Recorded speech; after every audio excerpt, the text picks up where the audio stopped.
So if you're wondering where I've been building this backyard set behind me here. So today's video, I'm gonna show you how I built it. So first of all, we'll start with the fake snow. I used M Snow for this. You can see it's got these little needles on it, so you can carve and turn on it. It rides pretty good, and you don't have to water it, which is nice. I didn't have enough, so I spaced mine out on the in run here. If you don't want to spend the money on M Snow, you can buy turf. Turf won't ride as good and you have to soap and water it, but you can definitely still use it.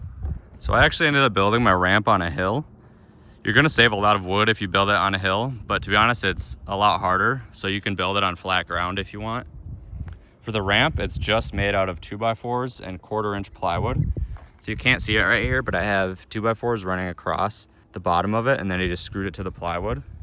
And then I've got supports that run up and across, and they're spaced 16 inches apart. You're gonna wanna use a thin plywood for the ramp because you wanna be able to bend it pretty easily on your lip and then on your in-run for the transition to be nice and smooth. If you have a thick plywood, you're gonna have trouble bending it and you're gonna have a pretty aggressive transition and you're gonna lose a lot of speed.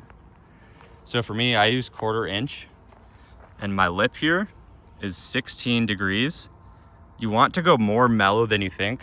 A lot of people make their lip way too aggressive and then they lose a lot of speed and it just rides kind of weird. So you want to go honestly pretty mellow with the lip. And then my drop in is 30 degrees. You want to go pretty much as steep as you can with the drop in because the steeper it is, the more speed you're going to get. You just want to make sure that you don't go too steep because you want to be able to make a nice smooth transition from your drop in to your ramp.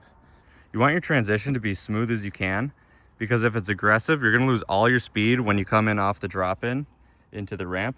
So you want it to just be nice and smooth, so you keep all your speed into the rail. For the drop-in here, it's about 4 feet wide and 8 feet long. You wanna make it wide enough so you have room to get your skis on before you drop in. I'll probably end up putting a piece of turf up here, so it's not just bare wood on my skis. You wanna make sure you have it wide enough at the top so you have plenty of room to get your skis on before you drop in. In total, this took me 4 days to build. It actually wasn't too long, and if you had a smaller setup than this, you could probably do it in a couple of days. All in all, the cost for everything, for the wood, the M Snow, the screws, the paint, everything was about $1,200. And you do not need to make it this wide. Mine's about 8 feet wide. I built a few of these before, and they're probably half the width of this, which is pretty much all you need. I just wanted to be able to hit the rail from both sides. After I built the ramp, I just spray painted it black for aesthetics and for some more waterproofing.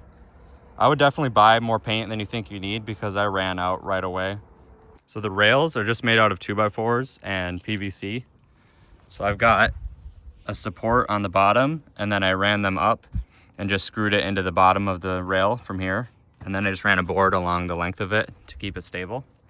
And for the PVC, mine's 6 inches wide. You want to find one as wide as you can. At least 4 inches or 6 is my favorite. And this one's 10 feet long. 10 feet is a little short, so I have a couple different other rails that I can use too. I've also got these tubes over here. Now these are a lot wider. They're about a foot in diameter.